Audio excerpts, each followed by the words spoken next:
When the German army marched into France in 1940, most people saw only two choices: obey or perish.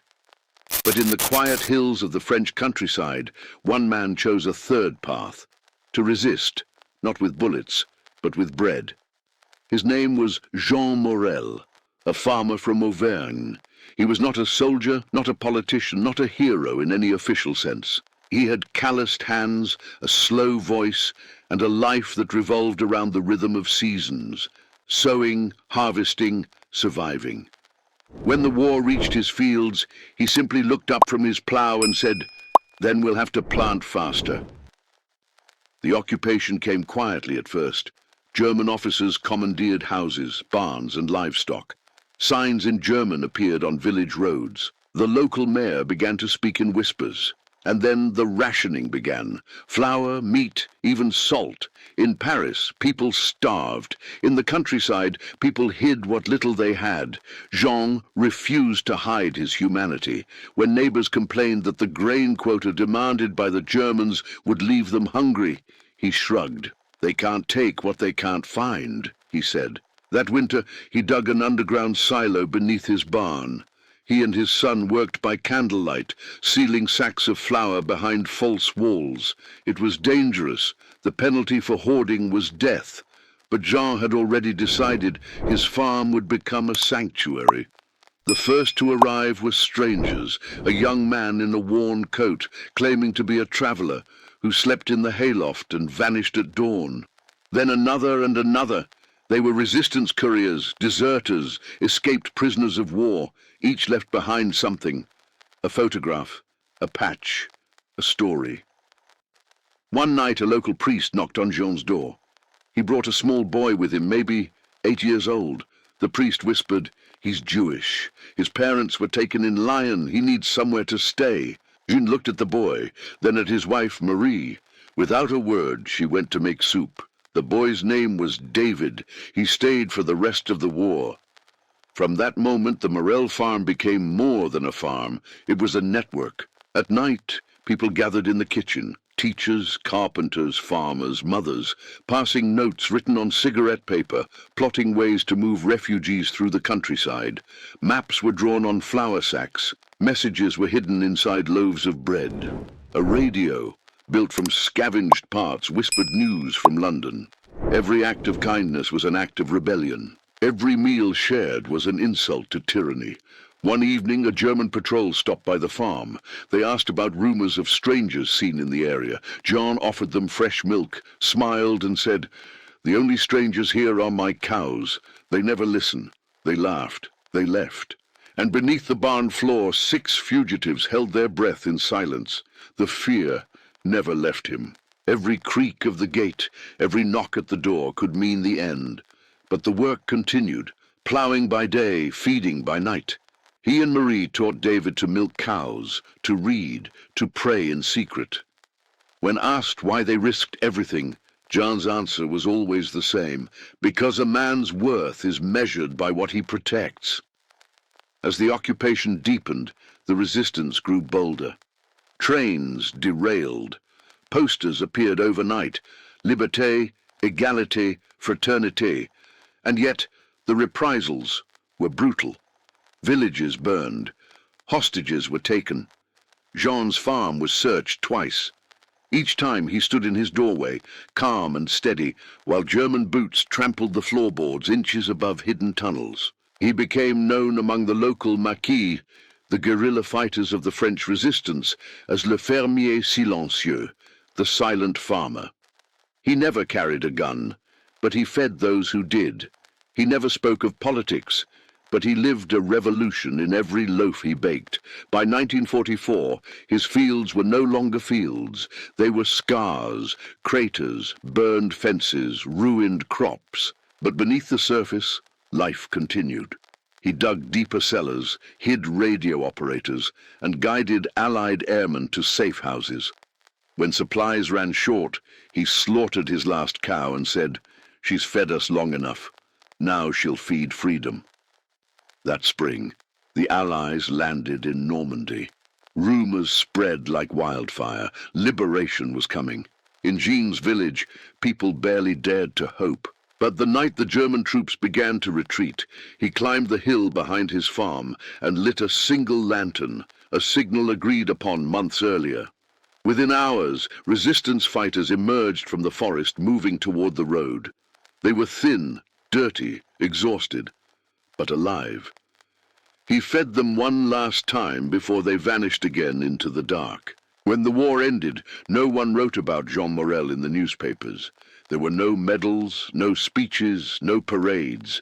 He simply returned to his fields, sowing the next season's crop.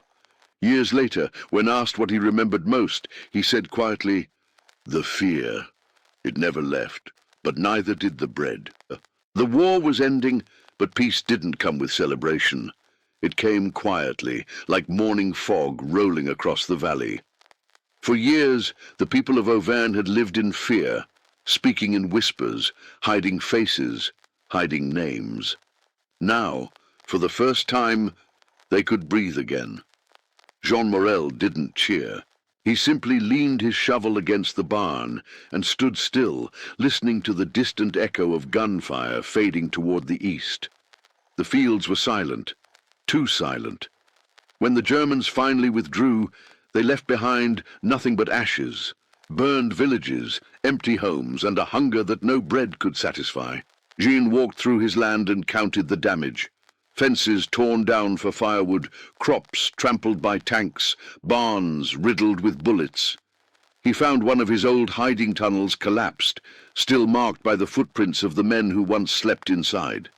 He whispered, "Merci." Then he kept walking. David, the Jewish boy he and Marie had hidden, was 12 now. He had grown strong, his hands rough like a farmer's, his French fluent, his faith quiet but unbroken. Jean told him, "You can go now. The world is yours again." But David shook his head. "This is my home." The boy stayed. Together they rebuilt the farm piece by piece. Neighbors who had once turned away in fear began to return, bringing what they could: seeds, tools, timber. The village, like the soil, began to heal. But not everyone came back. Some had been taken to camps in Germany. Others were never seen again. At night, Jean would sit on the porch, listening to the wind move through the fields, and wonder if they had survived. He never asked. Some questions had no good answers. In the spring of 1945, an officer from the Free French Forces arrived in the village. He carried a notebook and a list of names: resistance members, informants, collaborators. He asked if Jean knew of anyone who had helped the cause. Jean smiled faintly and said, "I only know farmers." He refused to give names, even of heroes. For him, the war was not a story to be told. It was something to be buried like seeds and left to grow in silence. Months later, a letter arrived from Paris.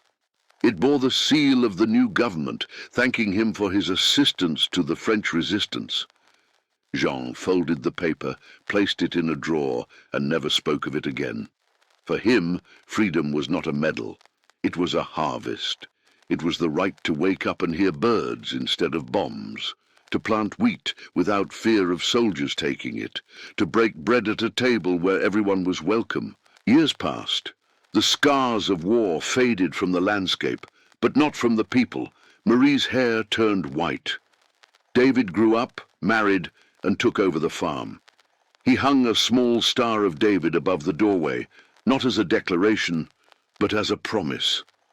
A promise that the world could be rebuilt with kindness. When reporters came decades later to document the stories of rural resistance, few believed that a simple farmer could have done so much. One journalist asked Jean, "Did you ever think you were a hero?" He laughed softly. "No," he said. "I only did what the land teaches. When something is dying, you try to keep it alive." In the nearby town, a small monument stands today. It lists the names of the local fighters, men who took up arms, men who fell in battle. Jean's name isn't there. But in the museum archives, among faded papers and coded messages, there is a note written in pencil. on the back of a ration card. It reads, "Safe house in Auvergne, the farmer feeds us, silent but true." No signature, just that. And in that anonymity lies his legacy, not carved in stone, but living in memory, because resistance isn't always loud. Sometimes it's the quiet choice to do what's right when no one is watching, to share a loaf of bread when it could cost your life, to shelter a child you don't know, because someone, somewhere, would do the same for yours. Jean Morel died long after the war, peacefully, in the same house where he once hid fugitives beneath the floor. At his funeral, the villagers brought flowers, bread, and wine, simple offerings for a simple man. David, now an old man himself, placed a single loaf of bread on the coffin. He whispered, "For freedom." In the end, Jean never saw himself as a hero. But history has another word for men like him, the conscience of the ordinary, the people who prove that courage doesn't need uniforms, banners, or guns. It only needs heart. And in the silence of his fields, when the wind moves through the wheat, it still sounds like a whisper that says resistance begins at home.